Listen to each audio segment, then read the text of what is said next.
kaya mag-high five araw-araw sa New Rexona Sulit Pack.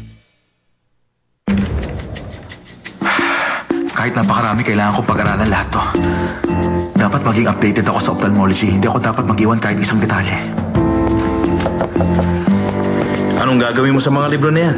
Ay, Eduardo, para akong baliw na nag-aaral. Kailangan ko makahabol sa ophthalmology. Yung mga hindi ko na pag-aralan, binabasa ko. At bakit naman?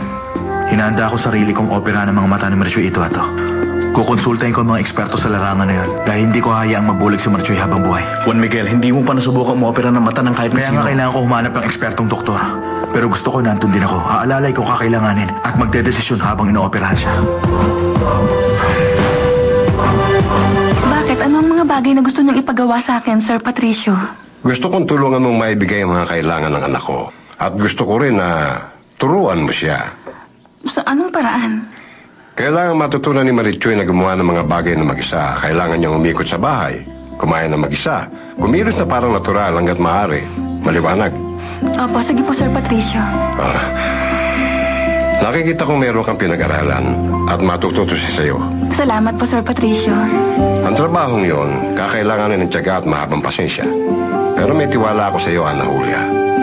Kailangan natin turuan si Marichoy na labanan lahat ng gumugulo sa isip niya. Kailangan matanggap niyang trahedya kung halimbawang habang buhay na talaga siyang hindi makakakita. Opo, makakaasa po kayo.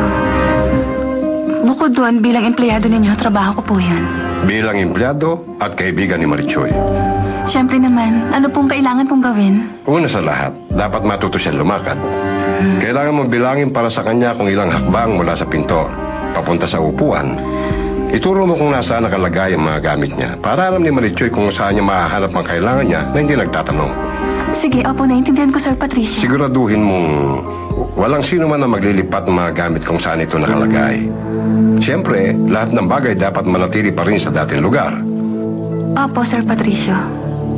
At si Marichoy hindi dapat madapa o mapatid o kaya masaktan. Yun lang ang tanging paraan para masanay siyang kumilos ng mag-isa at huwag matakot. Yun lang. Ngayon, pwede ka na magtrabaho, Ana Julia.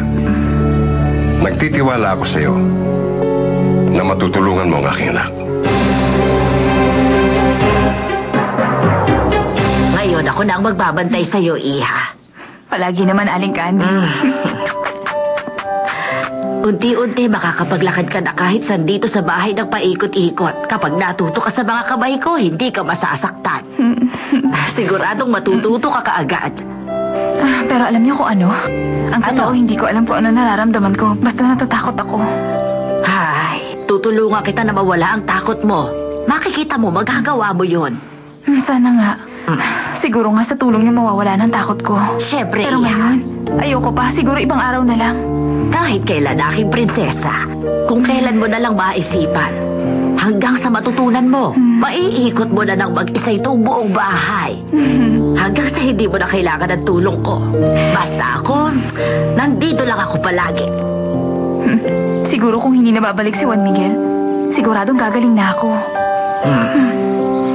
Kung ano man ang nararapat na mangyari, mangyayari talaga.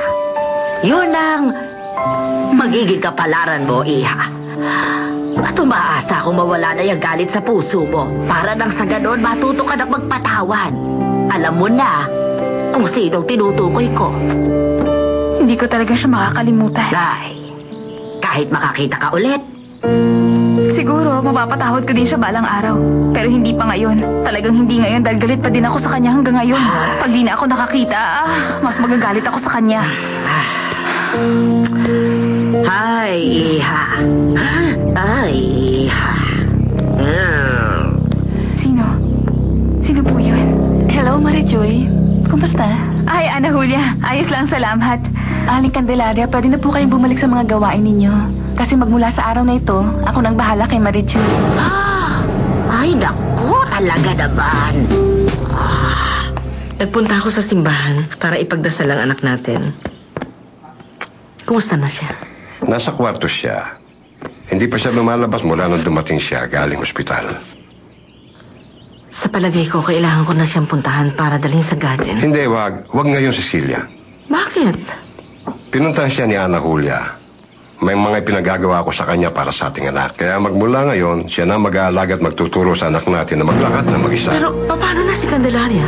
Siya ang bahalang mag-alaga kay Juanito. Masasaktan siya. Pati na rin si Maria de Jesus. Ako na mag-aalaga kay Marichuy. Nagdesisyon na kami ngayon. Ay, Aling Kande, ano ka ba? Pasensya na. Itayo niyo ako. Ay, Aling talaga, Candelaria, oo. Hindi. Ang alam ko po, ikaw ang mag-aalaga sa anak niya. At ako naman ang mag-aalaga kay Marichuy. Sa tingin ko, wala ka ng karapatan para pagdesisyonan yon. Oo, tama nga kayo. Wala akong karapatan. Pero inutos sa akin yan ni Sir Patricio. Kung ayaw niyong maniwala, di tanungin niyo siya. Ah, sinusubukan mo ako. Sige, pupuntahan ko siya.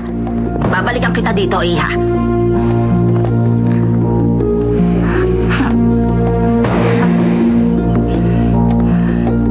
Ay! Nakaharang kasi eh.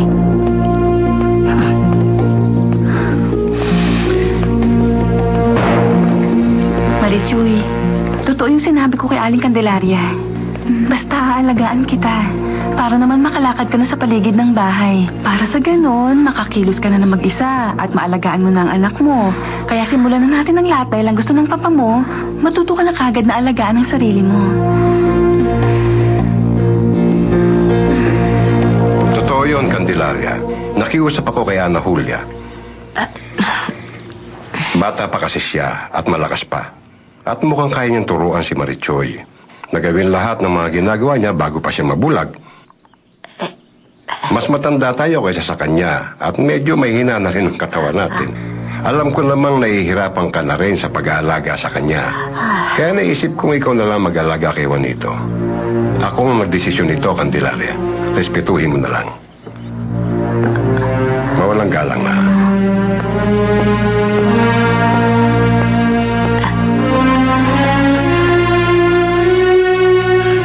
Maupo ka muna. Salamat. Ano may tutulong ko? Anong kailangan mo? Israel, pwede bang ibigay mo sa akin ang mga x-ray at ang test na kinuha mo kay Marichuy nung nasa ospital pa siya? Sige, ayos lang sa akin. Pero anong gagawin mo sa mga test niya? Gusto ko mapag-aralan ang kaso niya. Tutulungan ko si Marichuy. Pag-aaralan ko ang mga test dahil kung hindi na kayang ibalik ng ibang espesyalista ang paningin niya, ako nang gagawa nito. Kaya ngayon, kailangan ko ng mga x-ray niya sa lalong madaling panahon. Pakiusap. Sa